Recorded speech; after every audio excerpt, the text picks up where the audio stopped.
उद्धव जी अत्यंत बुद्धिमान और अपने आप को भगवान कृष्ण का अनन्य भक्त भी मानते और उद्धव जी कृष्ण के अतरंग सखा थे, यानी कि भगवान श्री कृष्ण के बेस्ट फ्रेंड। उद्धव जी कृष्ण के सबसे प्रिय मित्र ही नहीं थे, वो रूप रंग गुण हर चीज में भगवान जैसे दिखते थे, मानो जैसे ठाकुर जी ही हो।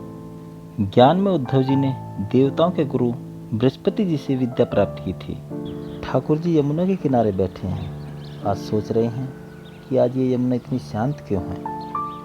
उनकी आंखें वृंदावन की ओर एक टक किसी को निहार रही है और सोच रहे हैं कि कोई वृंदावन की तरफ दिख जाए। ठाकुर जी को आज यमुना के जल में मानो यशोदा मैया, नंद बाबा, गोपियों के आंसू की धारा दिख रही है। ठाकुर जी को आज वृंदावन की बहुत याद आ रही है। उनका ध्यान भटकता है और अपने आप को यमुना नदी के तट पर पाते हैं। अपने मुंह को छिपाकर जोर जोर से रोने लगते हैं, हिचकियां बन गई हैं। उनकी रोने की आवाज़ सुनकर उद्धव जी दौड़े दौड़े आते हैं, उन्हें हृदय से लगा लेते हैं। प्रभु, आप रो रहे हैं? आप तो ये सुख दुख मोह माया रोना धोना प्रेम इन सब से दूर हैं। आप भगवान हैं, आप क्यों रो रहे हैं? ठाकुर जी कहते हैं, मुझे वृंदावन की बहुत याद आ रही है, मुझे यशोदा मैया की बहुत याद आ रही है, मुझे नंद बाबा की बहुत याद आ रही है। हे उद्धव, यशोदा जैसी मैया युगों युगों तक किसी को नहीं मिलेगी। मैं जब तक उनके पास रहा, मैंने उनको एक सुख नहीं दिया। मेरे कारण आए दिन उन्हें उल्हाने सुनने को मिलते थे। उनके घर पर कोई ना कोई शिकायतें लेकर आता, लेकिन इसके बावजूद यशोदा मैया का प्रेम और बढ़ता चला गया। हे उद्धव, मुझे नंद बाबा की बहुत याद आती है। नंद बाबा जैसे बाबा किसी को नहीं मिलेंगे। तुम्हें पता है उद्धव, वो जानबूझकर जूतियां नहीं पहनते थे, बाहर जाकर खड़े हो जाते थे। उन्हें पता था कन्हैया जूतियां सर पर लेकर आएगा और कहेगा, बाबा आज फिर तुमने जूतियां नहीं पहनी।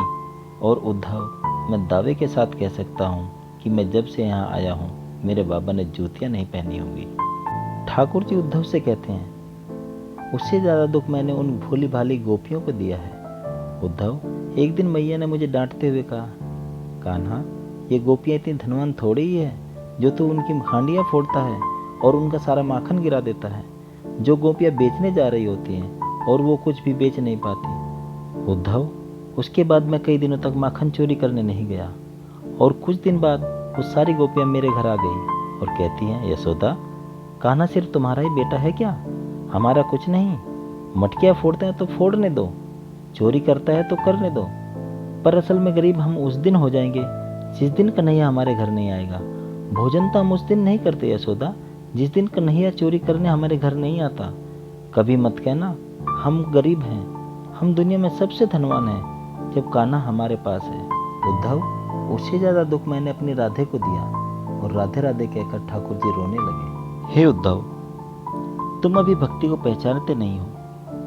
यदि हमें साक्षात कृष्ण से मिलना होता तो वृंदावन से मथुरा है ही कितनी दूर। जब वो मथुरा नरेश थे, हम तब कभी उनसे मिलने नहीं गए, तो अब आपने कैसे सोच लिया कि हम इतनी दूर द्वारका चलेंगे? हमें उन्होंने सच्ची भक्ति से अवगत कराया है उद्धव। आज आपको भी बताते हैं, ध्यान से सुनो। कृष्ण आत्मा होकर हम सभी के भीतर व्याप्त हैं। जब वे सभी में हैं तो हम भी कृष्ण को सभी में देखते हैं। अपने गोप में उसे ही देखते हैं और अठखेलियाँ करते हुए अपने बच्चे में भी उन्हीं को देखते हैं।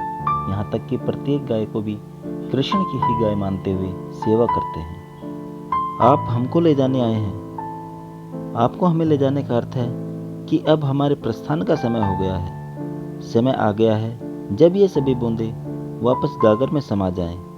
हमारी बरसों की तपस्या सफल हुई। आप स्वयं इतने विद्वान हैं, आश्चर्य कि अभी तक आप भक्ति को नहीं समझ पाए। आज के लिए बस इतना ही दोस्तों, फिर मिलेंगे किसी और वीडियो के साथ। अपना और अपनों का बहुत ख्याल रखिएगा और हमेशा खुश रहिए। अगर मेरी वीडियो पसंद आई हो तो लाइक, कमेंट, शेयर, सब्सक्राइब कीजिए और बेल आइकन दबाना मत भूलें। नमस्कार।